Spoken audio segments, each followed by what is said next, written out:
something, transfer from them to me, Mm-hmm. Yeah, and we always worry about that every time we meet with someone. You don't know what happened to them in their everyday life. You don't know what, I don't want to say baggage, but paranormal baggage they're carrying. Oh, yeah. Hey, our time... you don't... Oh, go ahead, Larry. Yeah. Go ahead. Oh, I was just going to say, you don't want their emergency to become your emergency. No. So that what you're telling people is before they go out and, go out and buy a lot of equipment to protect themselves first, it sounds like, too, they should probably join a group first, and do whatever they have to do. I would absolutely never start off just going, hey, I want to be a ghost hunter. Let's go to a cemetery. You definitely need to go with another group and just say, I'm interested in this. Can I join? If they say, no, we're full right now, try to see if they'll give you some pointers. Anything, research, YouTube videos, blogs, books. There's a lot of information out there now to where you could research for yourself everything you need to know. Okay. Well, hey, yeah, absolutely. Yeah, we're virtually out of time. How can people, again, go ahead and tell people how they can find you? The easiest way to find us is going to be Facebook. Pretty much everybody has it. You have it on your computer and you have it on your phone. We're the Ghosthunter Dan Norvell Project. That's our main Facebook page. We work a lot with a group called Haunted Rockford.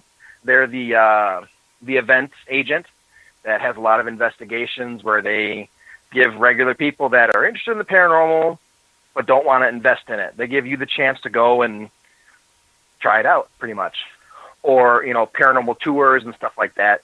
We do a lot of investigating for them, or even sometimes just taking pictures for them for their events without investigating. And again, they're Haunted Rockford. We also have our website, which is ghosthunterdannorvell.weebly.com. We're a little active on the website. We're currently in the process of revamping it, including our locations that we've been to and stuff like that. At some point, we want to get more of our data, our technical data, displayed on there so that you can see the 95 times we've been to Maple Cemetery, 45 times we had a K2 hit, 35 times we had a picture, just so people can realize, there's a lot of work involved with the paranormal. It's not just stopping by a cemetery, snapping some pictures, and getting back in your car. No, it sounds like there's a lot of YouTube. work. We always try to go at it from the paranormal side, but also the scientific side. Now, you mentioned... And the only way to get a result is to be able to repeat that result numerous times. Now, we're down to like a minute and a half here. They can also go on and look at stuff on YouTube? Yep, same thing, Ghosthunter Dan Norvell Project. It's all the same. Pretty easy to find. and go ahead and plug the book one more time. Our book we published is Paranormal Theories, A Logical Approach. And then we've got a couple more in the works right now that we can't announce. But if you follow us on Facebook, the website, YouTube, and all that, when it is announced, it will be out on at least Facebook. And I'm telling you, it is worth it. When the book's ready, it's going to be an awesome read. Well, Larry, I enjoyed having you on Night Dreams, and, keep us informed if anything major happens. Yeah, I had an awesome time. Absolutely. Well, I actually enjoyed having you on the show, and you know what? You have a great weekend. Thank you. You too. Okay, Larry. You take care. You too. Yeah, I don't know if I would have the courage to really go out and look for ghosts and spirits and entities, just because I don't want, something to follow me back home. And, how can I say it? I've had 8 kids, and that's being haunted enough. So I certainly don't need, anything strange, to come back and follow me. Sometimes I wonder, sometimes I've had some guests on the show that kind of scare me that maybe something, that they have supposedly, following them and harassing them could all of a sudden come through, and end up with me. I don't know. But anyway, I don't know if I'm going to get any calls tonight. It's Friday night. People aren't used to me taking calls. The past year, I virtually don't take any call-ins. And that's something I just started last Friday after a year. So I don't know if I'll get any call-ins tonight, but it'd be really awesome if we did.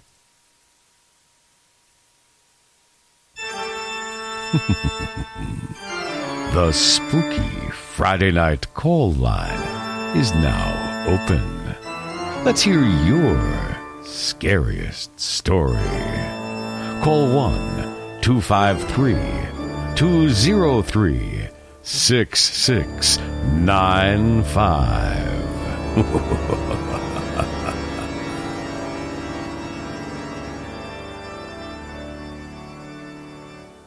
Yeah, I can honestly say that, one of the other scariest experiences I had, and this is my little scary story, when I was a kid, I got farmed out from Seattle to Oakland, California, where one of my grandmothers lived. Oh, we got a phone call. Let's take that right now and see what we got. You're on Night Dreams Talk Radio. Who do we have? Hey, Gary, it's James Creechbaum Jr. How you doing tonight? Hey, I am doing good. And how about yourself, my friend?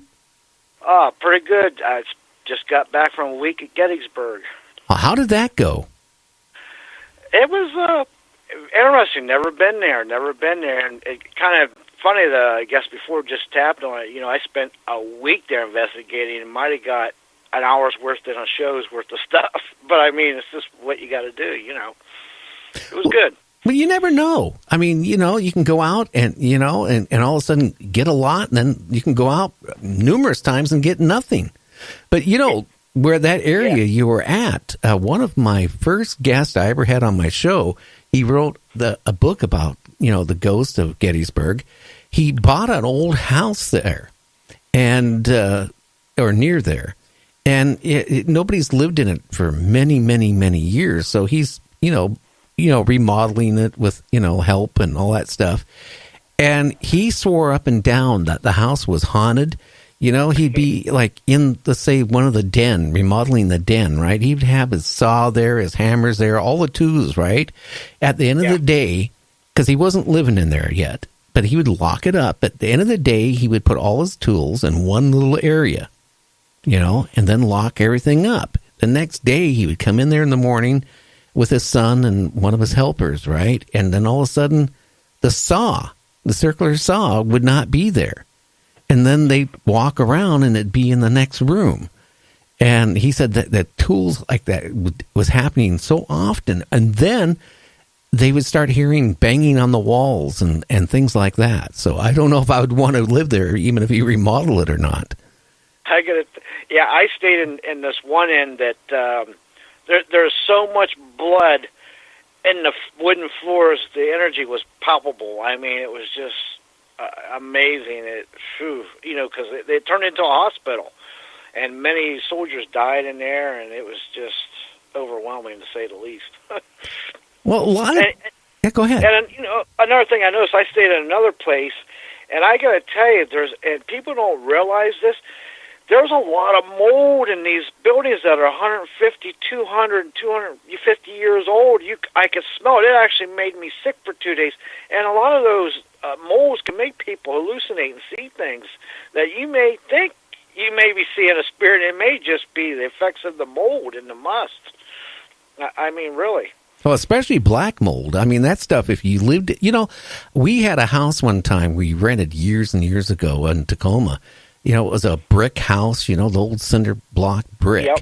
And, it would, in one part of the house, the wall would, start growing black mold. And we weren't smart. We were young at that time. So we'd take bleach water, right, and clean it up with bleach and kill the mold. And finally, it got so bad that the wall started, the material started, falling, off the wall. And we had a person come out, that did drywall repair. And when they tore it all out, I mean, the whole backside of it was, mold, black mold. Infested, probably, yeah. Yeah, and bad enough where the actually owner had to gut out the whole entire house and take care of it because it was that bad. But we were breathing in all these, mold spores. Yeah. because spirits they drain me after a day or two, but this was more. I could, and it was the mold it was getting me, and I figured this out. And I'm like, I wonder how many other people it affects that way. And that was just one house there. I mean, there's so many old buildings there that are supposedly haunted. And don't get me wrong, there is a lot of haunted there, but I think there's a lot of combination of mold that's getting mistaken. It's making people sick and seeing things. Well, I know that we lived there for a couple of years, and when I was living there, I always had, my wife, she was always sick with migraines for days in and days out. I would get sick and migraines, I'd get lightheaded. And we never figured it out. Like I said, the drywall guy came out and, and tore out the wall that was starting to collapse. And he said, that is deadly. Exactly. And I was there a week. It rained every day. Every day it rained. Every day it rained. So it's moist, it's damp, it's humid there. It's breeding ground for mold. Trust me on that one. Yeah. Well, Gettysburg, though, I mean, all that area of a lot of those houses that are built up around there and stuff, I mean, I would think a lot of people would be getting some type of weird stuff going on because, like I was talking to the other guest I had on, back then, during the Civil War, they pretty much, you got shot, you died right there. They pretty much, maybe dragged you 100 feet off or somewhere and then buried you. Yeah, and you know what else? Listen to this. They dug up all the Confederate soldiers just recently and sent them down south. Can you imagine that? They dug them all up. They dug them all up and sent them down south, I think Virginia or Mississippi, one of the two, to rebury them. Wow. After 150 years. That's just, I don't know. I don't think that's right. And I can tell you they're not liking it. No, I mean, I would think, a lot of spirits would be unhappy. I mean, also, I really think, that when you die, that, that's where you're going to be forever, you're till you go back to the soil. But, have you ever wondered, like in some cemeteries, why they never fill up? Yeah, that's a good point. I know. Really? Yeah. In some, like in Japan, a lot of cemeteries, they bury you standing up because, they don't have the room. And then there are some countries I was reading that, what they do is when you buy like France, they rent your plot. When your rent's up, what do? They dump your bones somewhere. That's what they do. Yeah, I know it. Down in the catacombs where there's millions of people down there. That's just bizarre. Yeah. So you rent it for 30 years. You rent it for 100 years, and this is what it is. Or in some countries, they bury people stacked up. So, here's this one person, right? Then underneath it, there's another person. Then there's another person. That's not a way to meet your neighbor. No, that sure isn't. That's not, especially if you didn't get along with the neighbor to begin with. Yeah, especially if in that case, I don't want, if that ever happened here in this country where they started stacking people up, they better not bury me face down. I'll tell you that. I don't want to see my neighbor. I could just see it now. There'd be Gary Tombstone haunting his tombstone. Yeah. It wouldn't be good. Right. I don't know. I try not to think about death. A big thing I was reading about, I got this thing in the mail here, James, a couple weeks ago.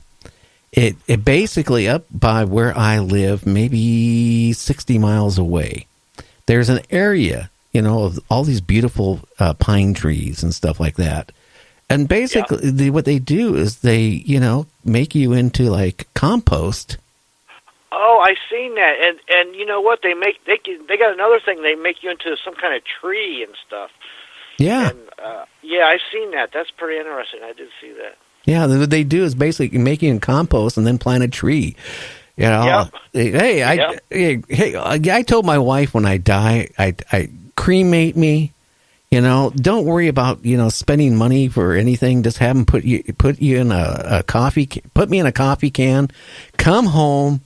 And where I spend a lot of my time, just lift up the lid, drop me in, and flush it. Our body is just a vessel anyway. Oh, yeah. That's all. Yeah, that's all it is. You know, just like when you buy a car, you blow the motor up, and you know that's all you got is a shell of a car. That's it. Just a meat suit. So how's